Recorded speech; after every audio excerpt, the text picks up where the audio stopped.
Assalamualaikum warahmatullahi wabarakatuh. Mari ngaji kajian manakib babat Jepara Selendang Sutra Jawa tentang asal usul lonte di Jepara. Pada tahun 1573 Masehi, Kanjeng Sultan Hadiwijaya murka karena diberitahu oleh pengkhianat Jepara atau pengadu domba antara Jepara dengan Pajang.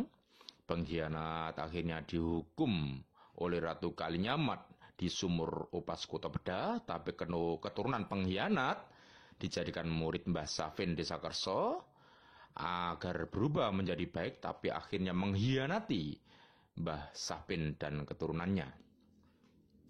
Pengkhianat mengatakan kepada Sultan Hadiwijaya bahwa akan ada pernikahan antara Pandanwangi atau Roro Kidul, Putri Sulung Danang Sutawijaya Mataram Islam, dengan Raden Abdul Jalal atau Pangeran Sarip, cucu keponakan Sunan Hadirin, adalah untuk membangun kekuatan antara Jepara dengan Mataram Islam untuk melawan Pajang. Tanggal 14 Sa'ban 1574 Masehi, Ratu Kalinyamat dan para pembesar keraton Kalinyamatan sedang bersilaturahim di Mataram Islam. Mengetahui Ratu Kalinyamat dan para punggawa keraton Kalinyamatan berada di Mataram Islam, dan juga Sultan Hadiwijaya mengetahui kalau pasukan Kalinyamatan sedang lelah dan berkurang karena telah perang untuk membantu Sultan Aceh dengan mengerahkan 300 kapal dengan 15.000 prajurit menyerang Malaka yang bersekutu dengan Portugis, maka Kanjeng Sultan Hadiwijaya langsung menuju keraton Kalinyamatan berserta pasukannya dengan tujuan untuk menghancurkan dan merampas senjata Kanjeng Ratu Kalinyamat untuk selanjutnya menghancurkan Mataram Islam.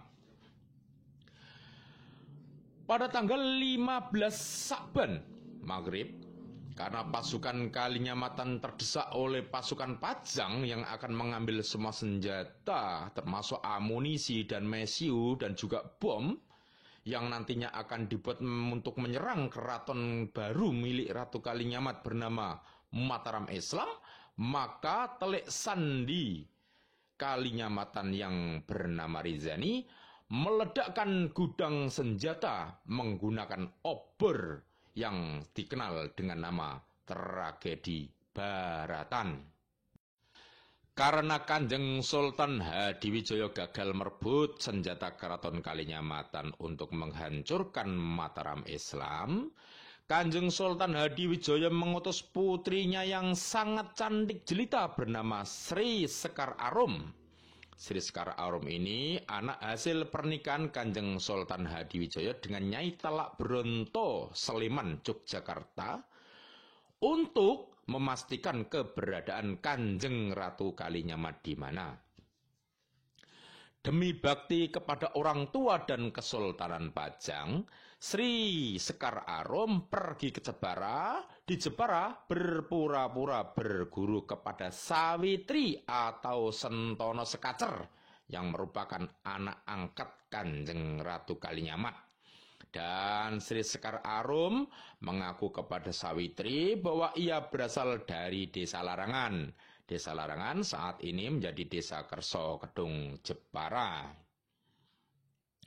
Setelah ia tahu, diberitahu oleh Sawitri bahwa Kanjeng Ratu Kalinyamat sedang bertapa, padahal aslinya Kanjeng Ratu Kalinyamat menyamar sebagai seorang petani bernama Juminah. Lalu Sri Sekar Arum pulang ke Pajang, lapor kepada Kanjeng Sultan Hadiwijaya bahwa Kanjeng Ratu Kalinyamat mengasingkan diri bertapa. Lalu Sultan Hadiwijaya mengutus kembali Sri Sekar Arum ke Jepara untuk mencemarkan nama baik Kanjeng Ratu Kalinyamat menjadi seorang kelet. Zaman dahulu, kelet artinya kalau zaman sekarang adalah wanita pelacur atau lonte. Hanya bedanya, Kalau Kelet tidak minta uang, tapi hanya minta dukungan.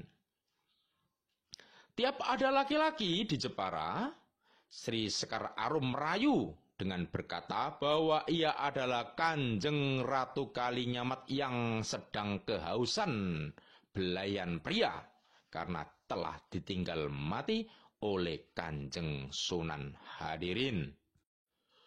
Pada saat itu sudah banyak laki-laki di Jepara yang pernah berhubungan badan dengan Sri Sekar Arum yang disangka orang adalah Kanjeng Ratu Kalinyamat, sehingga hampir semua orang mengatakan bahwa Kanjeng Ratu Kalinyamat adalah wanita Kelet atau lonte murahan.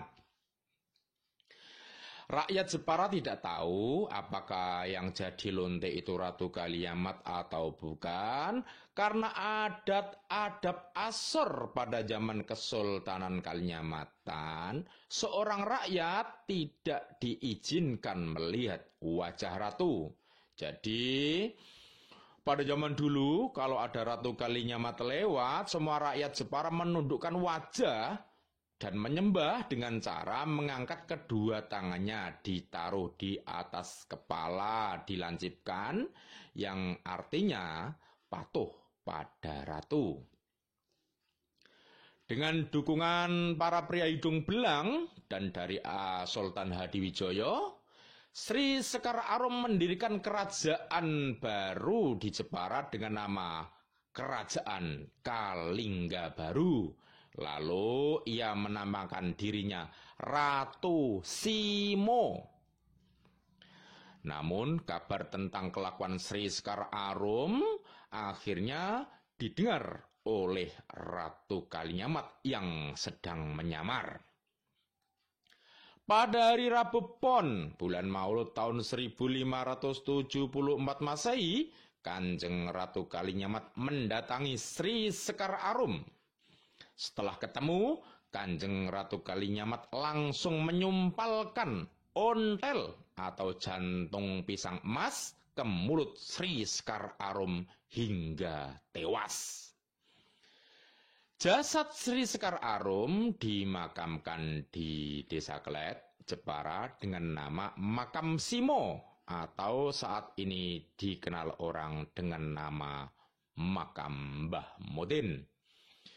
Demikian sekilas tentang kisah babat Jepara Selidang Sutra Jawa tentang asal-usul lonte di Jepara.